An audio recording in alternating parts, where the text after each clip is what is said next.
Before we begin the story, let us know where you're watching from by leaving a comment below. If you enjoy this video, don't forget to like and subscribe. Have a wonderful day. Enjoy the story, everyone. Seattle wasn't pleasant that night. A fine drizzle hung in the air, damp enough to frizz hair, but not enough to justify opening an umbrella. Lila Chen pulled her gray coat tighter around her, clutching a thick stack of files to her chest as if it were her own child. It was 10:30 p.m. Every office light had already gone out except for the floor where she worked, which the security guard jokingly called the lighthouse of workaholics. "Yeah, that's me," Lila muttered. She was a forensic auditor for the Horizon Trust Foundation, a job her friend summed up in 3 words: following the money. Every time a restoration project submitted financial paperwork, Lila meticulously reviewed every detail, checking whether each receipt was valid. At first, it sounded impressive, but after 7 years, it had become an obsession with paper and printer ink. The taxi stand on the street was empty. No car bothered to stop. Lila, a 40-minute walk home means free exercise. Just need to dodge the puddles and not think about my brand new shoes falling apart. She walked along the brick-paved slope, passing rows of brightly lit bars. From inside, the sound of a saxophone spilled out, smooth as honey, making her stomach growl at the worst moment. People are drinking, and I'm carrying invoices. The perfect portrait of a 1-year-old single woman. Suddenly, bang, the bar door burst open, and a man stumbled out. The impact was so hard that Lila's files flew from her arms like paper birds. The dry, serious numbers of the Horizon Trust Foundation now fluttered into the damp street, as if they too longed to be free. Oh no, my papers. Lila dove down, muttering curses under her breath as she tried to gather them. The man dropped down too, scrambling to help. He had slightly messy brown hair, a sharp square jawline, and a few lazy stubbles that somehow made him look cinematic. When his hazel eyes met hers, Lila froze for a beat. "I'm sorry. I didn't see you," he said. Voice rushed. Lila narrowed her eyes, irritation heavy in her tone. "Were you running a marathon inside that bar? Look at this. All the figures are jumbled now." The man let out a strained laugh. "I really am sorry. Let me help. Is this financial reporting?" "That's right. I need it intact for cross-checking." "And now?" Lila shook her head, her voice sharp as a blade. "I'll be reorganizing all weekend." Before he could respond, his face suddenly froze. His eyes flicked nervously toward the bar door. Lila turned and saw a glamorous couple stepping out. The woman was blonde in a red dress, her gaze sweeping the street like a radar. The man was tall, broad-shouldered, built like a beam of timber. In an instant, the stranger grabbed Lila's arm and locked it into his elbow. His urgent breath brushed her ear. "Just keep walking," he whispered, "and pretend you're my wife." Lila's eyes widened. "Excuse me, what?" But it was too late. The blonde spotted him and waved like a flare. "Julian, here you are." "God, I thought you'd run off." "Julian." Lila blinked. So that was his name. And now she was officially Mrs. Julian, whether she liked it or not. Julian squeezed her hand lightly, a silent plea. "Sophie, Marcus, this is my wife." His voice was so confident that Lila nearly believed it herself, even though he didn't even know her name. Lila, more used to boardroom comebacks than improv acting, forced a polite smile. "Pleasure to meet again. I'm Elise, but call me Lila." "Oh my goodness," Sophie laughed. "His wife? Really?" Julian finally settled down. "We must go inside and toast to this." Lila wanted to object, but Marcus, tall as a lamppost, had already offered his hand politely to guide her. And so, 5 minutes later, she found herself sitting awkwardly in a cozy bar with a glass of red wine in front of her. Sophie leaned in, her eyes gleaming like a spotlight. "So, how did you two meet? It must be such a romantic story." Lila froze. She was an auditor, not a screenwriter. But Julian's pleading eyes locked on her. "So fine." At a bookstore, Lila blurted. "We both reached for the last copy, the only one left." Sophie squealed. "A romance novel?" "No. Personal finance," Lila said flatly. Julian chuckled, picking up the story, "and we decided to share the book, then ended up sharing coffee, too." Marcus nodded solemnly as if he had just heard the love story of the decade. Everything continued like a comedy skit. Julian mentioned their cat, Baxter, and Lila immediately blurted out, "I'm allergic to cats." The table went dead silent. Julian quickly covered, Baxter's staying with my sister, so we date outside for health reasons." Lila sniffled, holding back a laugh. Well, acting is kind of fun. Close to midnight, Sophie and Marcus finally said their goodbyes, not without scheduling a double date for the following week. Outside, Lila leaned against the rain-damp brick wall with a sigh of relief. Julian released her hand, speaking awkwardly. "Thank you for playing along. I don't know how to put it into words. Sophie is my ex-girlfriend's best friend. If she saw me alone, I'd be dragged into endless gossip again." Lila crossed her arms. "And your solution was to drag a stranger into being your fake wife?" Julian scratched his head, grinning like a kid caught stealing cookies. "Well, a short-term solution. But you played the role brilliantly." Lila let out a soft laugh. "Fine. I'll let the paperwork incident slide. We're even." "No, more than even. I owe you a big favor," Julian said, his eyes so earnest that Lila felt unexpectedly unsettled. They stood in silence for a few seconds. Jazz music drifted faintly from inside. Mixing with the patter of rain on the asphalt, Lila hugged the stack of files tighter and turned to leave. "Anyway, I should go. 200 receipts still need sorting." Julian nodded, a hint of regret in his expression. "At least let me call you a taxi." "No need. I live close." Their handshake lingered longer than necessary. Their smiles were a little shy. Then they went their separate ways. As Lila walked off, an odd feeling stirred inside her, as if that silly charade had cracked open something real. She chuckled softly, shaking her head. A fake wife? Utter madness. But under the Seattle rain, for the first time in months, her steps felt lighter. On Monday morning, the Horizon Trust Foundation's office was as noisy as ever. Printers whirred, phones rang non-stop, and Lila had been punching numbers since 8 a.m. She thought she was in for an ordinary week until Clara, the curly-haired receptionist famous for gossip, appeared at her desk with a mischievous smile. "Got something for you, Lila?" In front of her was a bouquet of yellow tulips, so big it nearly blocked her computer screen. The petals were plump, golden as sunlight, and instantly drew her coworkers into a chorus of chatter. Well, who's it from? Somebody sent flowers to an auditor. The world must be ending. A secret admirer. Huh? Lila's cheeks flushed. She opened her mouth to deny it. But Clara was quicker. From the middle of the bouquet, she pulled out a small, elegant card and read it aloud, deliberately stretching out each word. "Friday night, tide and tail, if you'll accept. From your husband." The office erupted in laughter. Her husband? We missed Lila's wedding already? Lila snatched the card back, her face burning. One glance at the neat handwriting, and she knew the culprit. Julian, or rather, Julian Reed. The man actually had the audacity to send flowers to her office. God, why did I have to mention the foundation's name the other night? All week, Lila juggled her reports while enduring endless teasing from her co-workers, yet, come Friday evening, she still found herself standing in front of Tide and Tail in a simple navy dress. She muttered to herself, "Fine, I'll go, just to pay off the fake wife's debt. That's all. Nothing more." Tide and Tail was a small place tucked along a cobblestone street near the harbor. Its weathered wooden sign hung crookedly, and inside, the air was rich with the scent of toasted bread and steamed clams. The owner, Nora, Lila's best friend since college, nearly dropped her tray when she saw Lila walk in. Lila Chen is going on a date? Is the apocalypse here already? "It's not a date," Lila shot back quickly. "Just a thank you dinner." "Right, because yellow tulips always mean thank you." Nora smirked and led her to a reserved table.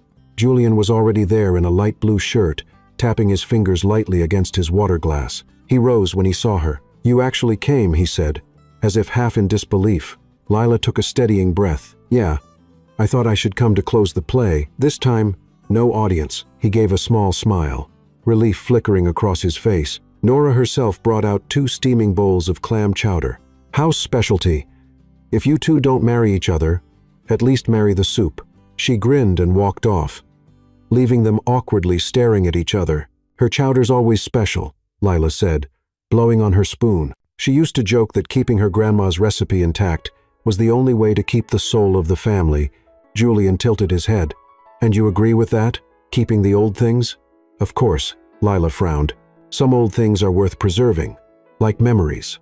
If you tear everything down, what's left to remember?" Julian rested his chin on his hand, his eyes catching the glow of the warm light. "I see it differently. Keeping the old is fine, but what if it's cracked walls and leaky roofs?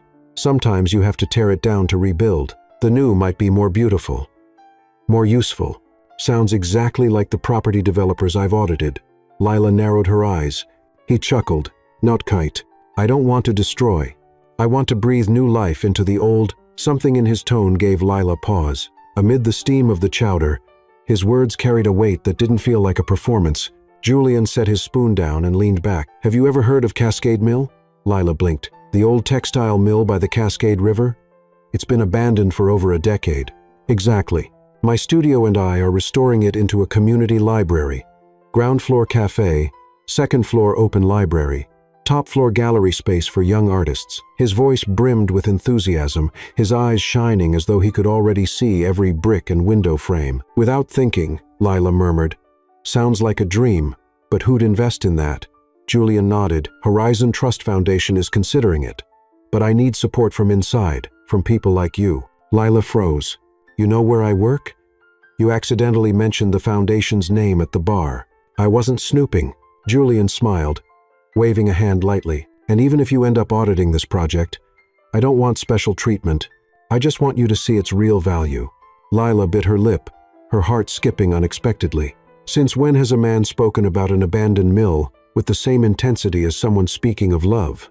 Dinner carried on with smaller stories. Julian shared about his internship days in Rome, where he sketched hundreds of church domes.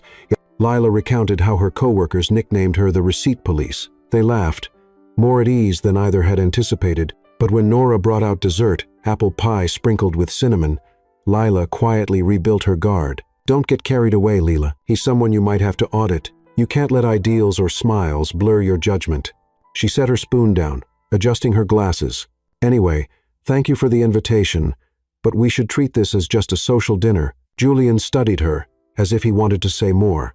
But in the end, he only nodded. If that's what you want, but I'll still move forward with Cascade Mill.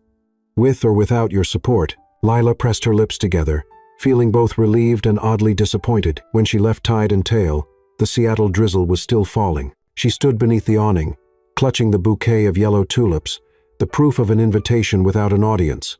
Logic told her to keep her distance. But somewhere deep inside, small and stubborn, a voice whispered, maybe even an old textile mill deserves a chance to be reborn. That night in Seattle, it was raining again, not a heavy downpour, but the familiar drizzle that made the air damp, hair frizzy, and brand new shoes quickly stained. Lila pulled her coat collar tighter, trailing after Julian through the empty streets, half curious, half cautious. Where exactly are you taking me? She asked, suspicion in her voice. Hopefully not another bar. I've used up my annual quota of fake wife appearances. Julian gave a soft laugh. No bar, somewhere I think you'll want to see, but if you don't, you have full permission to scold me. The vague reply only heightened Lila's weariness, but a few minutes later, when they turned onto a narrow brick-paved street, she stopped dead in her tracks. At the corner stood an old storefront with a faded wooden sign. Dust covered the steps, and the door was long sealed shut. And yet, in the darkened window, a single red paper lantern still glowed warm and golden, its flickering silhouette trembling against the fogged glass. Lila's chest tightened. She recognized it instantly. Starlit Pages, her mother's bookstore. Ever since her mother had passed away, the shop had been locked in silence. No way. Her throat constricted. The electricity was cut off years ago. She spun toward Julian, suspicion flashing in her eyes. Wait, how do you even know this place? This isn't somewhere you just happened to bring someone. Julian faltered for a moment but didn't look away. I passed by here a few times. Every time it rains, that lantern lights up. People say someone still pays the bill to keep it on. I don't know why, but the sight of it reminded me of what you said at Tide and Tail about keeping the old rather than tearing it down. So tonight, I thought maybe you'd want to see it. Lila studied him, searching for a trace of boastfulness. But all she saw was sincerity. He had no idea this was her private memory. Something inside her softened, resisting the urge to push back. The lantern's glow pulled her into countless childhood afternoons. Her mother, hair pinned in a low bun, smiled gently whenever a customer found the right book. The bell chimed, each time someone stepped inside. The scent of fresh paper mingled with the aroma of chamomile tea and the last phone call from her mother. One she'd missed because she was too busy reviewing figures in a report. Lila brushed quickly at her eyes. Sorry, I didn't mean to cry. It's okay, Julian said quietly. Some memories, if you don't cry for them, They'll never heal. She turned toward him. He didn't add anything. No shallow words of comfort. He simply stood there, letting her cry for a few seconds, then breathe. And that silence, oddly enough, was what eased her most. When she had calmed, Lila asked softly, "Do you know who's been paying the bills here?" Julian shook his head. "I've only heard rumors. People call him Oliver, an anonymous benefactor, who sometimes sends free books to local reading clubs. Always signs the name Oliver." Lila frowned. "Sounds like a cat's name." Julian laughed. "Maybe. Or maybe just a mystery man who wants to keep a light burning without anyone knowing. Either way, it's admirable." Lila nodded faintly. A strange gratitude welled up inside her for the stranger who had quietly kept her mother's memory alive with a stubborn little glow. Suddenly, the drizzle thickened into a downpour. They both rushed under the bookstore's awning. Julian shook out his jacket, his hair a soaked mess, looking every bit like a character from a slapstick film. "You look like a drowned rat," Lila blurted out. "And you're any better?" Julian shot back, pointing at her glasses covered in raindrops. "You'll need windshield wipers just to read your reports." Lila burst out laughing, the sound mingling with the storm. The air between them lightened. They stood side by side, under the narrow awning, listening to the rain drum on the tiled roof. Inside, the red lantern still glowed, reflecting in Lila's eyes like a tiny star. At some point, Julian's hand brushed against hers. At first, it was just a tentative touch, as if asking whether she'd pull away. Lila stiffened, then let it be. His hand was warm, a sharp contrast to the damp, chilled night air. In that moment, there were no spectators, no roles of fake wife, just two people, one memory, and the defiant glow of a lantern that refused to go out. The rain eased to a drizzle. Lila gently withdrew her hand, drawing in a deep breath. "Thank you for bringing me here. You didn't know, but this place means a lot to me." Julian gave a slight nod, not pressing, not prying. "I just think some lights deserve to be kept burning, no matter who's keeping them lit." Lila turned away, but inside she knew. The wall she'd built from numbers and logic had just cracked, and through that crack, his warm hand had found its way in. On Tuesday, the Horizon Trust Foundation office was unusually quiet. Some colleagues had opted to work from home because of the rain. Lila, however, stayed glued to her desk, buried under a towering stack of files, the familiar routine: black coffee, hair neatly tied back, red pen at the ready. She jokingly called her job using a magnifying glass to inspect every penny, but today, instead of the usual dry reports, she turned to the Cascade Mill file and, strangely enough, just a few pages in, something made her pause. She narrowed her eyes, comparing two nearly identical sheets. The descriptions were almost the same. The numbers were perfectly round, like donuts. Lila let out a soft laugh. And when donuts are this plump, they're bound to have excess fat. She flipped further, her fingers tapping unconsciously on the desk. One page bore an official stamp. At a glance, it seemed legitimate, but when she examined the faint lettering in the bottom right corner, Lila froze. Read and Wave Studio. She sank into her chair. No way. Right. Why is Julian's studio stamp in this file? The question pricked her mind like a tiny needle. It didn't draw blood, but it stung each time she thought about it. That afternoon, a message from Julian popped up. "Latin dance class tonight. You got 2 left feet? I need a partner who can keep up with my disasters." Lila laughed out loud. Her heart shouted, "Go," but her logic whispered, "Don't forget the faint stamp in those files." Still, in the end, she showed up at the dance studio in a simple dress, hair tied high. The instructor called out, "Uno, dos, tres." Lila stepped with her left foot. Julian also stepped with his left. The result: her shoe now sported a long black scuff across the toe. "Trying to draw new border lines, are you?" Lila shot him a glare. "Sorry, promise next time I'll step lighter." Julian winced. "That's not a promise. That's a threat." The whole class burst out laughing. The instructor shook his head and dubbed them the 2 left feet couple. But at least amid the lively music, Lila forgot about that troubling stamp for a while. When she got home, Baxter 2.0, the vacuum robot with 2 googly eyes stuck on, came charging at her ankle like a loyal guard dog. "Not again," Lila sighed. The robot spun on its wheels, then lunged at a red scarf teddy bear on the sofa. With a growling motor, it attacked like a soldier in battle. The bear toppled, one plastic eye popping loose. Looking like a hapless casualty, hands on her hips, Lila scolded, Baxter, you're a stuffed animal assassin. Her phone buzzed. Another text from Julian. Thanks for letting me step on you. Next time I'll lower the damage rate to 10%. Lila snorted, typing back. I'll document that progress in the quarterly report.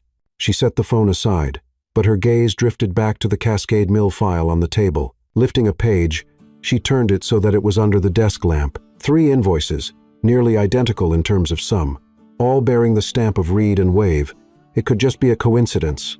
It could just be bureaucratic redundancy, but it could also be something else. She inhaled deeply. If she asked Julian directly, what if he thought she didn't trust him? But if she didn't ask, the truth might never come out. Her job wasn't to avoid questions. It was to find answers. Lila let the paper slip back onto the stack and leaned against her chair. In the living room, Baxter 2.0 finally subdued the teddy bear, beeping in victory. Lila shook her head, half amused, half exasperated. Even the robot faces problems head-on. Why am I hesitating? She opened the window, watching the rain streak down the streetlights outside. The lamps blurred into mist. Her heart wanted to hold on to the innocence that had begun sprouting over the past few meetings. But her work kept pressing a needle into her palm, a subtle sting reminding her something wasn't right. Lila closed the file and hugged it tightly to her chest. Tomorrow, I'll decide whether to ask Julian or not. Tonight, though, she let Baxter 2.0 continue his heroics against stuffed animals, while she allowed herself to drift off to sleep, still caught between doubt and longing with no clear answer. Tide and Tail was busier than usual that evening. Outside, the rain had just stopped, droplets still clinging to the windows, catching the golden glow of the street lamps. Lila sat at her usual table near the old bookshelf. Nora had already ordered 2 bowls of clam chowder, but the quick-witted friend excused herself. The kitchen needs me. Clearly, just to leave the space for them. Julian arrived a little later, sleeves rolled up on his shirt, his hair still damp from the rain. He dropped a thick portfolio of drawings by his chair and smiled. Sorry, the construction meeting ran longer than expected. Cascade Mill always makes me lose track of time. Lila gave a small nod. She had prepared a question, but facing his eyes, the words snagged in her throat. She couldn't just blurt out, "Why does your studio's stamp appear on these suspicious invoices?" But she couldn't act like nothing was wrong either. She stirred her spoon in the bowl and let slip instead, "I heard that project is pretty stressful, isn't it?" Julian exhaled. "Honestly, very stressful. Cascade Mill isn't just an old building. It's the memory of an entire neighborhood. I can't let it collapse again. If progress slows, the donors lose heart, and the developers circling outside are ready to pounce. I've had to run around doing everything. Accounting, paperwork, just to keep the project moving." Lila listened, her heart softening but also aching. Was that why he'd signed off on those documents? Just to keep the cash flowing? Part of her wanted to believe him. Another part reminded her, don't let emotions cloud your judgment. Julian tried a light smile, as if to break the tension. Sometimes, I think if I had another fake wife to organize the paperwork, I'd be a lot less stressed. Lila laughed, but before she could answer, a shrill voice cut in. Oh, speaking of husbands and wives, I must have arrived at the perfect time. Sophie appeared, golden hair gleaming, red dress blazing. She walked straight to their table, her gaze scanning every detail. Hello, Julian and wife. Her voice stretched mockingly. You two look so happy together. I should mark it in my calendar. Anniversary of the fairy tale couple. Lila froze, her smile stiff. Julian's brow creased slightly. Sophie, we're in the middle of dinner. Oh, I don't mean to intrude. Sophie pulled out a chair and sat down, very much intruding. Just wanted to offer a tiny reminder, Lila. In our line of work, emotions are dangerous. Don't let a bit of personal confusion put your career at risk, especially when you're auditing projects that some people at this table have staked their lives on. Lila looked up at her. Each word was like a sharp little blade, too shallow to draw blood, but enough to leave scratches. Julian's voice turned firm. Sophie, that's enough. But Sophie was already rising, adjusting her purse and tossing back a smile as sweet as artificial sugar. I'm only being considerate. Enjoy your dinner. Just remember, between your heart and your spreadsheets, choose the right one. She swept out, leaving behind a trail of perfume and an air strung tight as a wire. Lila sat in silence for a long moment. The spoon in her hand had gone cold, but her chest burned with a storm of emotions. On one hand, she wanted to laugh at Sophie's obvious theatrics. On the other, the warning struck at her greatest fear. If I let feelings interfere, Will I fail at my job? Julian finally broke the silence, his voice gentler. Don't listen to her. Sophie survives by planting doubt in others. Cascade Mill means everything to me, and I would never do anything to harm it. Trust me. Lila looked straight into his eyes.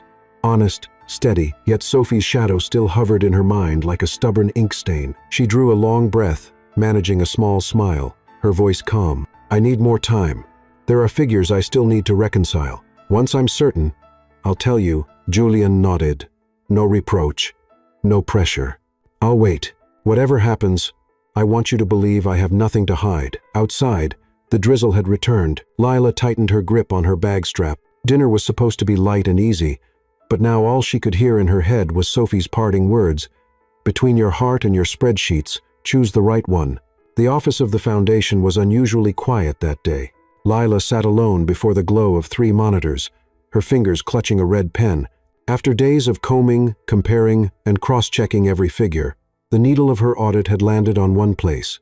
$2, $3 million, 3 invoices bundled together, the same descriptions, identical amounts, issued within 2 weeks of each other, and they all shared one chilling detail, printed on the office machine of Read and Wave. Lila closed the file, feeling as if her heart had been clamped inside it. Each line on the page seemed to whisper, "That man is not clean," she told herself.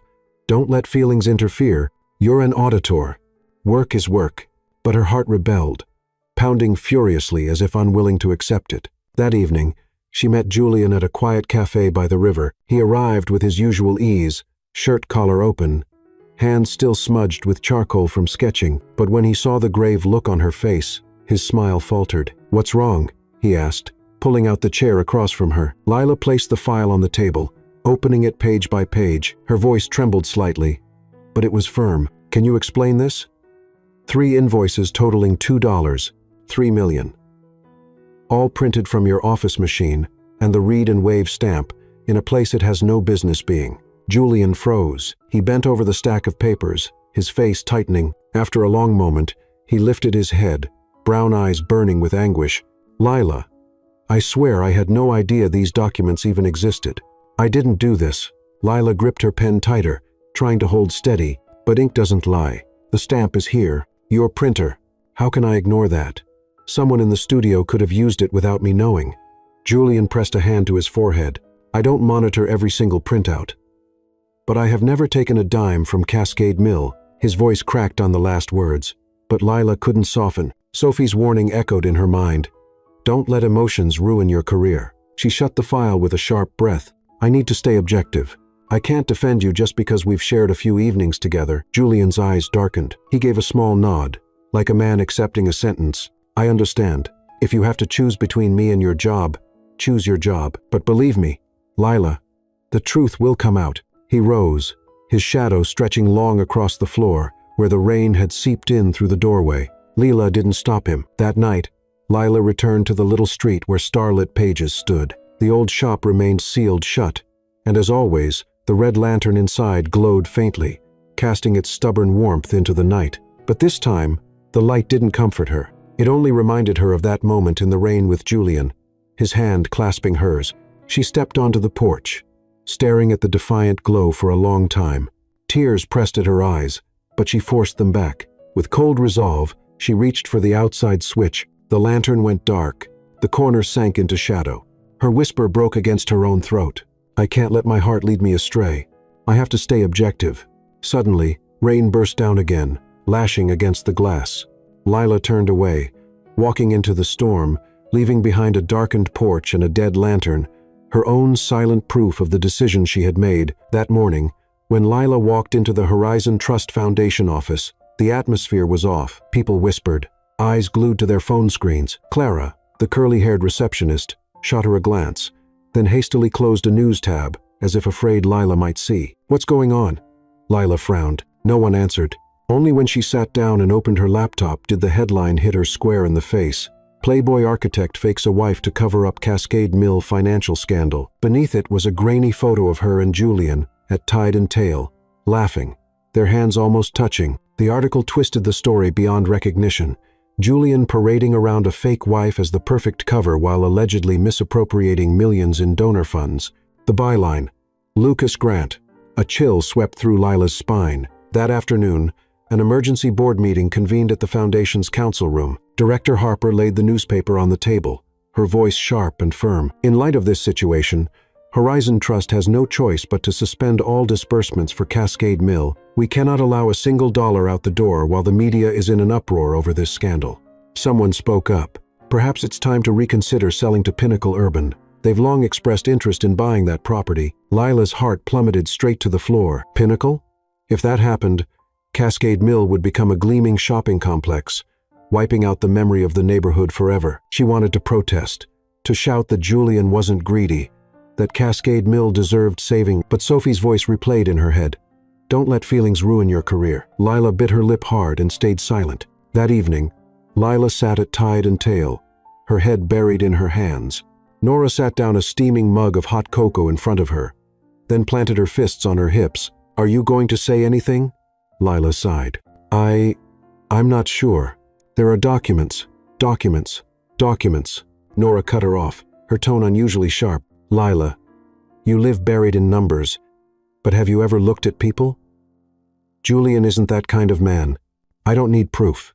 I can see it, and so can you. Only, you're too afraid to admit it. Lila looked up, stunned by the anger blazing in her friend's eyes. Nora pressed on. Don't lose a good man just because you're afraid of being wrong. Some mistakes hurt far worse, like letting go of someone who truly deserves your trust. Lila bit down on her lip. Unable to argue, she remembered the warmth of his hand beneath the rain-soaked awning, his awkward smile on the dance floor, the steady conviction in his eyes when he swore he was innocent. But then, just as quickly, the image of those 3 bundled invoices and the faint studio stamp resurfaced. Silence. The only sound in the cafe was the chopping of knives from Nora's kitchen. Lila held the cocoa, letting the steam warm her cheeks. Her heart wanted to believe, but her mind forced her into silence. That night, when she returned to the street where Starlit Pages stood, Lila looked up at its dark window. The lantern had been extinguished since the night before by her own hand. The corner now looked soulless, just like she felt, stranded at a crossroads, torn between holding on to faith or letting it go. Rain began again, droplets pattering against the pavement. Lila stood there for a long time, her hand clenched tight on her bag strap, and inside her mind, Nora's words echoed, "Don't lose a good man just because you're afraid of being wrong." Seattle's rain seemed endless these days. Lila sat alone in the Foundation office, her eyes fixed on the monitor's glow. The Cascade Mill files still lay there, silent as if daring her. But today, instead of rereading line after line, she dove straight into the original files the contractors had uploaded into the system. She opened the archive folder, heart pounding. In theory, the PDFs were all generated from a standard accounting program, but when Lila compared the metadata, something strange appeared. File 1, created December 18th, 10:14 a.m. File 2, created December 22nd, 2:05 p.m. File 3, created December 24th, 11:47 p.m. Christmas Eve. Who works on financial records nearly at midnight on Christmas? Lila frowned, tapping her pen against the desk. A small detail, but to her, it was like a crack in a wall. And when there's a crack, there's always something bigger inside. She switched to the printer logs. The Foundation was allowed to monitor remotely devices linked to the Cascade Mill project. On the record, the entry appeared, CTP, RN2, print time also December 24th, 11:50 p.m. Lila froze. That printer was indeed Reed and Waves, but who had used it? 2 days later, thanks to a contact in the building management where Reed and Wave rented their office, Lila obtained a copy of the Christmas Eve security footage. The video shook slightly under the dim yellow light. A figure entered, baseball cap pulled low, shoulders much narrower than Julian's. The person plugged in a USB and hit print. Paper slid out, stamped quickly. The face was obscured, but the side profile was clear enough for Lila to recognize. Ethan, the young architect, Julian's trusted assistant. Lila clenched her fist. Part of her felt relief, at least it wasn't Julian, but anger and disappointment flared just as strongly. Why Ethan? And why forge documents that could push Julian into disaster? She arranged to meet Ethan at a small cafe at the end of the street. When Lila walked in, Ethan nearly spilled his latte in shock. Barely past 20 with freckles across his face, He looked like a kid caught with his hand in the cookie jar. "Ha, Miss Lila," Ethan stammered, eyes darting away. Lila didn't waste time. She placed the USB with the footage on the table, her voice calm but firm. "Christmas Eve, Reed and Wave's office. You printed those invoices. Why?" Ethan's face went pale, his hands twisting together. For a long moment, he breathed hard, like someone running uphill, before whispering, "They forced me." "They who?" Lila pressed. "Pinnacle Urban." The name sent a chill down Lila's spine. Ethan dropped his gaze, the words spilling out in a flood. "Mr. Pinnacle's people approached me. They said all I had to do was print a few papers, add the stamp, and in return, I'd get a new life advance. They promised me a scholarship in Europe, a shining job. I was weak." Lila's eyes blazed, her heart a knot of fury and pity. "Do you realize what you've done? You've thrown Julian, your own boss, into a trap. He's been branded as an embezzler, and Cascade Mill is about to be swallowed whole." Tears welled in Ethan's eyes. "I know. I regret it so much. But when they put the cash right in front of me, I panicked, and I took it. I never thought it would spiral out of control like this. I thought it was just a few sheets of paper." Lila drew in a deep, painful breath. All this time, she had doubted Julian, turned her back on him, while the real betrayal came from this young man. Her voice shook. "You have to tell the truth. The evidence, the transactions, everything. It's the only way to clear Julian and save Cascade Mill." Ethan shook his head frantically, terrified. "If I speak up, they'll destroy me. Mr. Pinnacle. He can end my career before it even begins." Lila's hand curled into a fist. "Do you think staying silent will save your career? What you're holding isn't a scholarship. It's a sentence, not just for Julian, but for yourself." Ethan bit his lip, eyes blurring. In that moment, he looked no older than a lost child, caught in a storm too big for him. On her way home, Lila pulled her raincoat tighter, stepping through puddles that shimmered with streetlight. In her mind, voices clashed. Ethan's shaken confession, Julian's broken look when faced with the files, Nora's sharp rebuke. "Don't lose a good man just because you're afraid of being wrong." She knew she couldn't stay silent any longer. What Ethan revealed wasn't a mistake, it was a scheme, and if she pieced the fragments together, the truth would surface, yet guilt still pressed heavily on her chest. "I doubted him. I was the one who turned off the brightest lantern." Lila stopped at the corner where starlit pages stood. The shop was dark, lifeless. Raindrops tapped against the awning.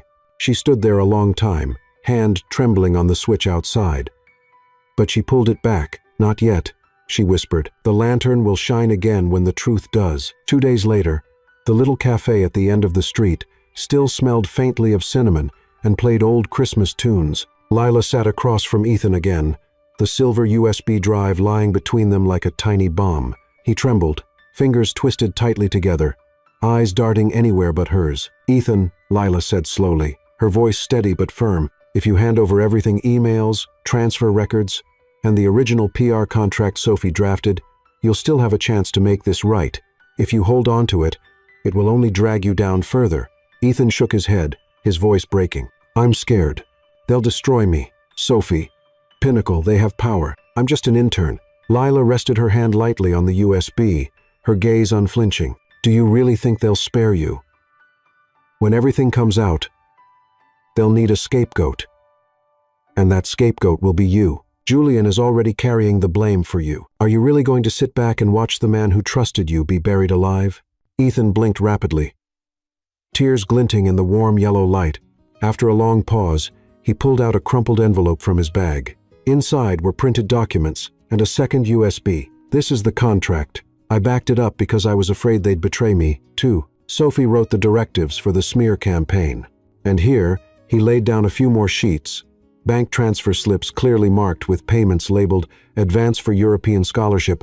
Lila exhaled in relief. She gathered everything into the folder, feeling both lighter and heavier at the same time. Only one thing remained. Julian had to know. They met at the Reed and Wave studio, the walls lined with massive drawings. Julian emerged, eyes ringed with exhaustion, but still carrying a hard edge of resolve. When he saw Ethan trailing behind Lila, he froze. "Ethan," just one word, heavy as stone. Ethan kept his head bowed, lips trembling. Lila gave Julian a small nod, urging him, "Hear him out." Julian stepped closer, stopping right in front of his young protege. No shouting, no rage, just one hoarse question. Why? Silence fell, thick as a curtain. Ethan broke down, sobbing, shaking his shoulders. I was weak. They promised me a scholarship, a prestigious job, and a new life. I saw the money, the chance, and I was afraid I'd never get it if I stayed just an assistant forever.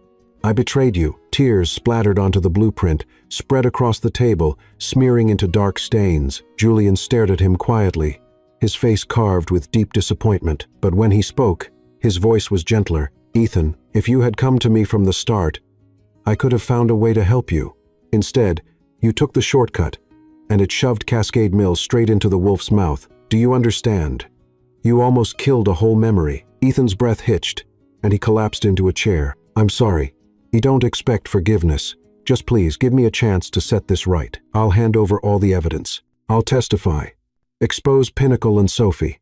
Just don't let me lose everything. Lila laid her hand on his shoulder, gentle but unyielding. Chances don't fall from the sky, Ethan. You have to step up and fight for them. This is the last one you'll get. After this, either you save yourself, or there will be nothing left. Julian stayed silent, then turned away, bracing his hands against the table, staring out through the rain-streaked window.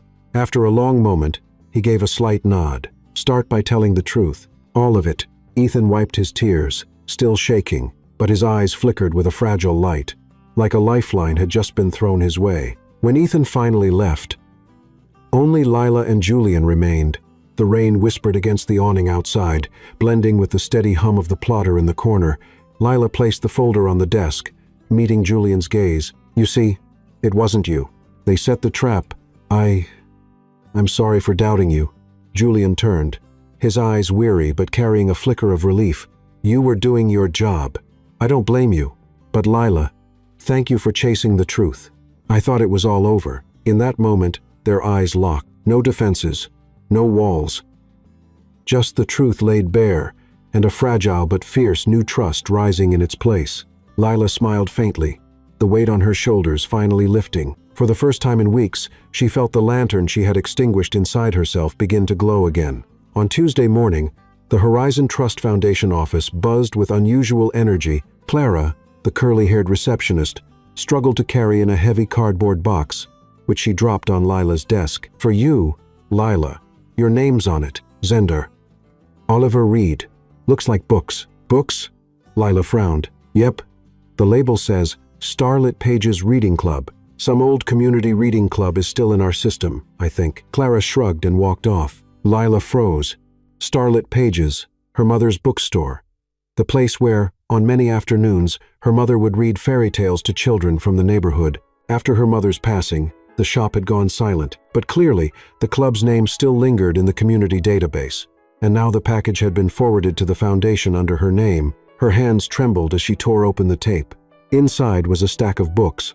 Classic novels, children's stories, old poetry. The exact kinds of books her mother once stocked on the wooden shelves. On the very top was a handwritten note. For the weekend reading club, Starlit Pages. Oliver Reed. Lila sat frozen. The handwriting was too familiar, too distinct. The slight rightward slant, the long cross on the letter T, exactly like the handwriting she had seen. Julian's scrawl across his architectural sketches. Almost no one wrote that way. Reed, his surname. Oliver, the same mysterious figure who had been paying the electric bill to keep the lantern glowing. Her heart pounded. A storm of confusion and light. Could Oliver Reed be him? That afternoon, she sent a message. Julian, I need to ask you something. Not about the files. Can we meet? On the Bainbridge ferry. When my head's a mess, I go to the water. Julian. All right. The ferry deck was swept by the wind, rain misting the gray expanse of water, the city shrinking into the distance behind them. Lila and Julian stood by the railing, each holding a steaming cup of coffee. Rainy Seattle. Julian said with a faint smile. Always seems to drag worries out of us. Lila inhaled deeply, then spoke plainly. I received a box of books addressed to Starlit Pages. Inside was a note signed Obra Fenn. Reed. I recognized the handwriting. She turned to face him fully. Oliver is you, isn't it? Julian was silent for a few seconds, the wind blowing his hair across his forehead. Finally, he set his cup on the railing, his voice low. Yes, Oliver is me, but actually, it was the name of a cat I had back in architecture school. A gray tabby, fat belly, and a face that always looked apologetic. On rainy nights, it would lie on my chest, snoring, and somehow, I felt less alone. I started using its name to sign the little things I did, sending books, paying an old power bill, keeping certain lights from going out. Lila stared at him, stunned. He hadn't been trying to boast nor to claim gratitude. He had simply quietly kept certain places lit because he believed they deserved it. "You didn't know starlit pages belonged to my mother?" she asked softly. Julian's head snapped up, his eyes wide. "What?" "It's true," Lila nodded, her voice trembling. "My mom owned the shop. She passed away 3 years ago. Since then, it's been closed. But every time it rained, I saw the red lantern glow. I never understood why. Now I know it was you." Julian went still. The wind whipped his coat, but he didn't move. "My God," he whispered. "I thought I was preserving a piece of the city's memory. I didn't realize I was holding on to yours." Lila's throat ached. Mom always said, "Whenever it rained, light the lantern so the lost can find their way home." The night I switched it off, I thought it made me stronger, but really, it just made everything darker. Julian gazed out over the water. In the distance, a lighthouse glimmered faintly through the rain. Lanterns aren't made for sunny days. They're made for the rain. And love is the same. Lila's eyes shone. "You hid your real name because you didn't want me to think you were doing me a favor." He nodded, his voice rough. "I didn't want you or anyone to think I was doing it for thanks. I wanted the lantern to shine because it deserved to shine. Not because some architect named Reed needed to be remembered." Lila let out a trembling laugh through her tears. "I think my mom would have liked you." Julian turned to her, startled, then softened. "I hope so.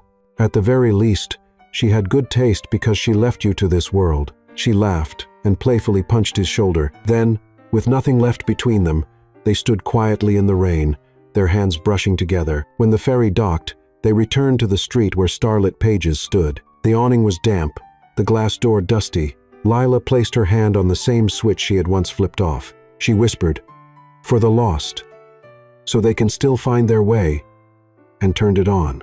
The red lantern blazed to life, casting a golden glow across the rain-soaked steps. The entire corner seemed reborn. Julian looked at the light, then at her. Without another word, he pulled Lila into his arms. Their first embrace after all the doubts, after all the ice, melted now into warmth. Lila closed her eyes and rested against his chest. She knew with certainty from this moment on that lantern would never go dark again. On Friday morning, Lucas Grant sat in his small apartment, a sleek laptop before him, and a dull silver USB drive lying beside it. He had received it from Lila the night before, along with a single pointed sentence. "You want to be a real journalist, not just a clickbait writer. This is your chance." Lucas hesitated. As a freelance reporter, he had long been criticized as half rumor, half truth. But what was on this USB?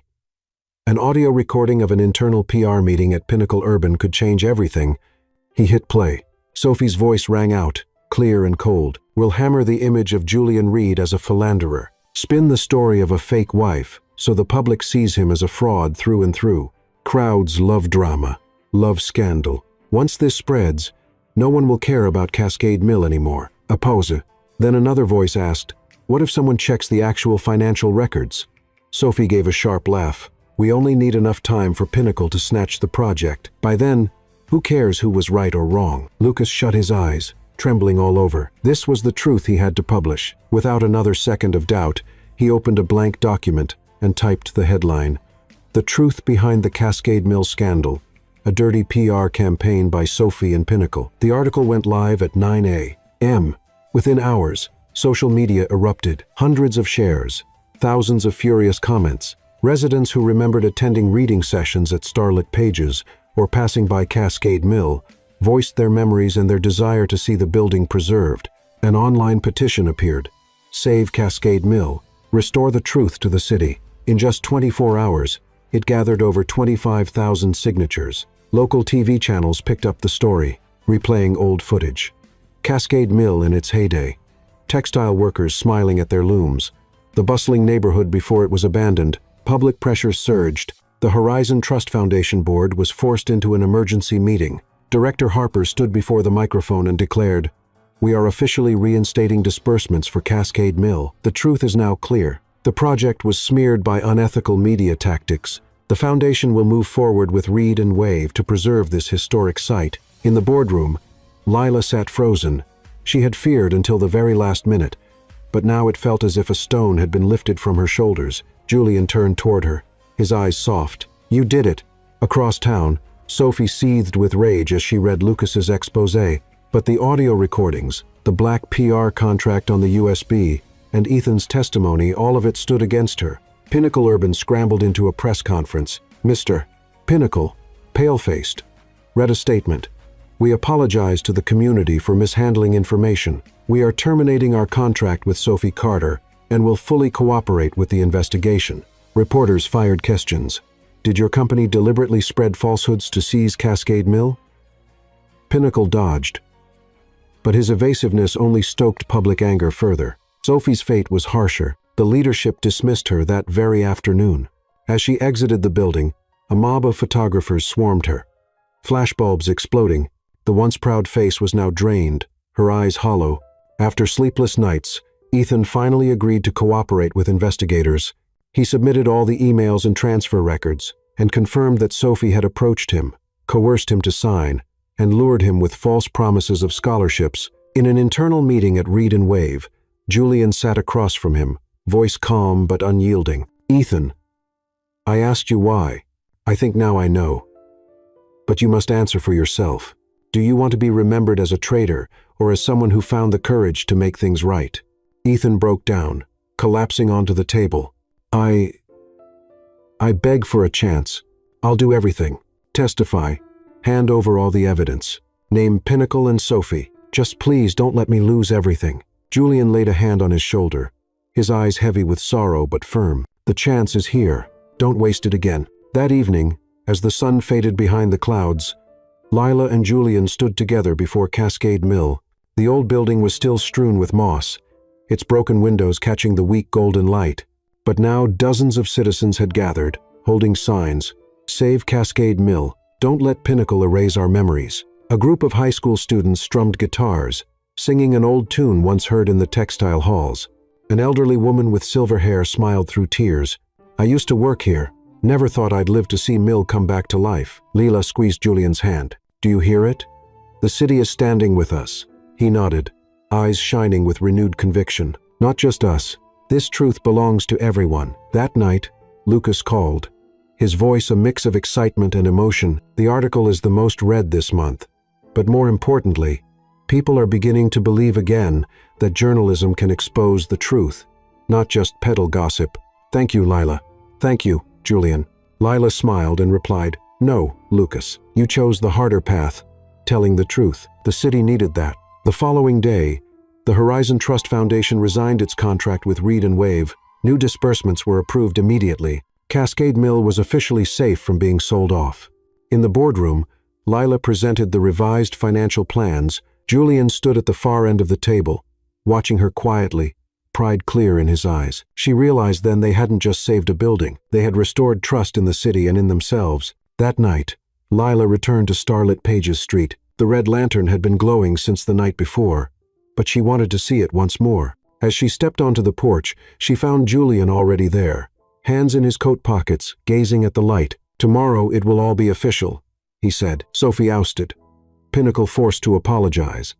The foundation reinstating support, but more than that, Cascade Mill will live again. And he paused, his eyes softening. "I won't have to carry it alone anymore." Lila smiled, stepping closer. "Because from now on, we'll keep this lantern together." He turned, and for the first time in the damp, cold Seattle night, Lila didn't hesitate. She wrapped her arms around him first. Julian pulled her close, leaving no space between them. The red lantern glowed above, casting its shadow long across the wet pavement. The city outside still dripped with rain, but in Lila's heart, one truth shone clear. Keeping a lantern burning in the rain wasn't just a duty, it was love. That morning, Seattle didn't ruffle the city with a gray downpour, but only dusted a thin veil of mist, like shimmering highlighter on a cheek. The stray beams of sunlight decided to show up, climbing onto the edge of the new metal roof, touching the stained glass windows of the Cascade Mill's lobby and breaking into little rainbows. In the square, People had already crowded in since the church bells nearby struck 8. Food trucks lined up in rows, waffles, hot dogs, warm coffee, cocoa topped with cream. A high school band was tuning its instruments. The air was festive, bustling, eager, like the whole city had inhaled deeply just to celebrate. At exactly 9, the symphony of bells rang out. From the newly restored bell tower, the first toll rolled, then the second, then the third, blending with the clapping hands of children, with the clicking of Lucas's camera shutter. Faces lifted skyward as the stained glass, still sprinkled with soft rain, caught the sunlight and scattered it into warm fragments. "Better than I imagined," Nora said, slipping on a headband with bunny ears while handing out programs. She winked at Lila. "Time to play the hostess." Lila smiled. Today she wore a deep blue dress with a cream trench coat. Inside her, there was nervousness, happiness, and the sense that she was touching the brightest version of herself. After everything, this day had come. Julian walked up, wearing a white shirt, a charcoal vest, and a loosely tied tie. His mere presence drew older folks toward him. "Here's the architect." He bowed, his face both proud and humble. When his eyes met Lila's, the square seemed to quiet. A slight nod, a barely hidden smile, a soft greeting. "We did it." "We," Lila repeated, her heart ready to burst with confetti. A wooden stage stood before the main doors. The ribbon for the ceremony wasn't plastic, but a handmade strip of fabric, woven from threads salvaged by former workers, now stitched into something new. When the MC introduced her, Lila stepped up. She glanced over the microphone, catching not so much her mother's figure in the crowd as the tender feeling she always had when about to do something memorable. Lila's voice rang clear, no strain needed. Someone once asked, "Why keep an old building instead of building something new?" My answer is, houses keep memories. Here, there used to be the sound of looms, laughter during breaks, sweat and dreams pressed into every brick. She gestured toward the glass hallway. Black and white photos of the mill at its peak, interspersed with shots of restorers sanding, painting, fitting, tiny fragments of the past warming the present. But if memories stay only inside walls, they turn to dust. The keepers of a house are us. We keep it alive by walking in, reading, learning, laughing, playing, starting clubs, and continuing the story in our own way. Starting today, Cascade Mill belongs to everyone, from the baby with their first picture book to the grandmother telling one last tale at night. Applause burst out. Someone whistled. A boy held up a cardboard sign. Cascade Mill equals second home. Lila smiled, blinking rapidly, so she wouldn't blink away tears. "And one more thing," she said. "Thank you to everyone who signed, who shared, who stood in the rain to protect it. Thank you to those brave enough to make things right. Thank you to the one who kept the lights on through the storm. This city is beautiful because we believe in each other. The best part's coming." Lucas muttered behind his lens. He glanced at his colleagues, joking. "Okay, headline this. But don't make it too sappy. Or actually, go ahead and make it sappy." Lila stepped back half a pace. Julian stepped forward. Without a mic, he reached out his hand. In front of the community, he held Lila's hand. "No more fake wife, no more pretending." Applause roared. Someone shouted, "Kiss, kiss." Nora stuck out her tongue and made a silly face at the crowd. "Quiet down. Ribbon first." The ceremonial knife gleamed. Together, Lila and Julian cut the woven strip. As the fabric split, the bell tower tolled once, like a beat in time. The great doors opened. Spilling golden light, Cascade Mill opened. Inside the grand hall, people poured in like a fresh breeze. Shoulder-high shelves brimmed with everything from Shakespeare's plays to balcony gardening handbooks. In the center, a co-working zone of pale wooden tables, cushioned chairs, neat power outlets, as if whispering, "Sit down and write something kind." The east corner, the children's reading area, was a rainbow burst of joy. Cloud-shaped cushions, white shag carpet, many rainbow-painted bookshelves. And in the middle, Baxter 2.0, the legendary vacuum robot, now dressed to the hilt by Nora, eyes 3 times bigger, long lashes, fake whiskers, and a baseball cap. A little sign read, "Sir Baxter, guardian of teddy bears, sucking away all fears." Kids swarmed it, chanting, "Baxter, Baxter." The robot growled playfully, rolling after a fabric ball Nora tossed. A boy turned back. "Miss, does it eat pencils?" Lila answered seriously, "Only cookie crumbs." The kids squealed with laughter. "Can we give it even bigger eyes?" a girl asked. "Oh, let me see if I've got extra large ones," Nora said, pulling out enormous eyes from her bag. The children clapped like they'd seen magic. Baxter, too. Zero blinked its new oversized eyes, looking so goofy that Julian had to grip a shelf to keep from collapsing with laughter. Ethan stood hesitantly by the door, holding a box of books. Lila nodded. He smiled, stepped in, placed the box in the kid's corner, and whispered to a child, "Want me to tell the story of the happy tree?" The child nodded eagerly. Sometimes second chances begin with a halting but warm voice. Down the hallway stood Starlit Pages, a small wood-paneled room with a red lantern hanging at its door. A carved plaque read, "Starlit Pages, Reading Lounge." Lila touched it, delighted as if finding an old home after a long journey. She looked at Julian. He smiled, gesturing. "You go open it." Lila gathered a group of children, opened the fluffy duckling, and began to read, her voice a bit clumsy but full of fun. Mothers nodded at each other. Good storyteller. Meanwhile, Lucas darted around, snapping photos of an old weaver touching the displayed loom, interviewing a couple taking selfies before the stained glass. His article would likely open with, "One morning, the city remembered it had a heart." Out in the lobby, volunteers handed out badges embroidered with slogans. Team Miller, "Keep the lights on." Baxter's crew. Everyone laughed as they pinned them on. Julian secretly fastened a tiny lantern-shaped badge onto Lila's coat. She blinked. "It's beautiful. Who's it for?" "For the one who lights things up the most." By midday, the rain had stopped. Sunlight streamed through stained glass, painting pink, blue, and yellow stripes across the shoulders passing by. The student band descended to the ground floor, playing a sweet "Here Comes the Sun." Children swayed, adults clapped, and Baxter, too, Zero, inexplicably glided along in rhythm. Lila was signing the organizer's thank you card when she felt a hand slip into hers. She turned. Julian. He said nothing, only held her hand warm and steady. A few cameras caught the moment. Instead of boos, the crowd cheered joyfully, as if everyone had been waiting for this. Nora whistled teasingly. "My God, I thought this only happened in holiday movies." "What movie?" "This is a series," Lucas said, never looking away from his lens. Season 2 opens with bells and double XXL robot eyes. Julian leaned in, whispering so only Lila could hear above the music. "If I had to pretend one last thing," he paused, his gaze deep enough to flip her stomach, "I'd pretend to be calm when you're beside me." Lila laughed, cheeks burning. "You pretend well, but your hand is shaking." "That's because the band's playing fast," he argued unconvincingly. "Right?" She nodded seriously. "Fast. Like the heart of someone saying something important." No more words were needed. Their eyes met. Enough of a hidden proposal without kneeling or a ring box. Just the right person, the right day, the right light. Nora swooped in like a gust, shoving 2 hot waffles into their hands. "Eat. Then head out to the square. They're starting a free dance circle. Anyone who misses a step will get chased by Baxter too, Zero cleaning their footprints." The kids heard Baxter and shouted, "Baxter! Baxter!"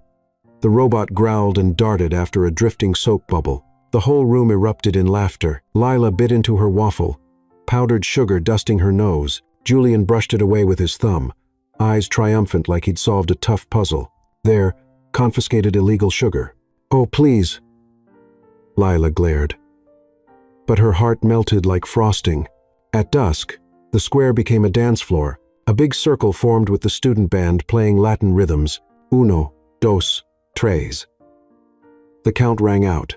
Lila glanced at Julian. "Remember 2 left feet?" "Sure do," he replied. "But today I've trained 1.5 right ones." They dove into the circle. This time, no stepping on shoes, or if they did, it was lovingly. The crowd clapped to the beat. Stained glass lights above flickered like a fairy tale disco. By the porch, a second lantern lit up at Starlit Pages. Nora announced, "Twin lanterns. Double the luck." Lucas clicked away, mumbling, "Cover photo secured."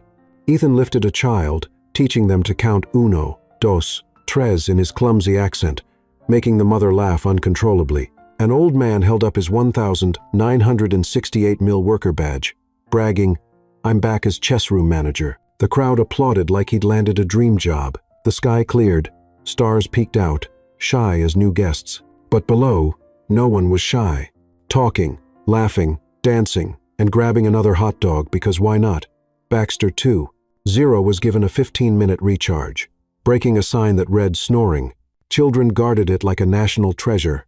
Lila rested her head on Julian's shoulder, inhaling the salty breeze clinging to his shirt. She heard his calm, pretend heartbeat, then giggled. "Hey," she whispered, "if we're going to pretend this long, we should start a course.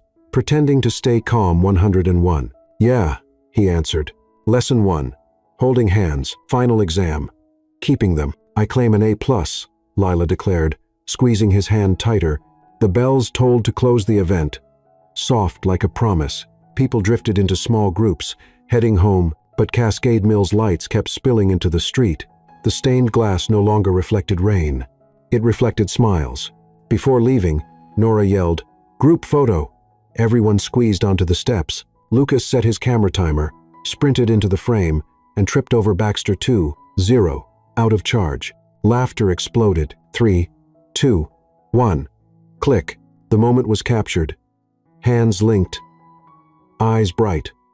A red lantern peeking at the edge, like a punctuation mark of happiness. Night settled, warm, no salty nostalgia, only the feeling of being here now.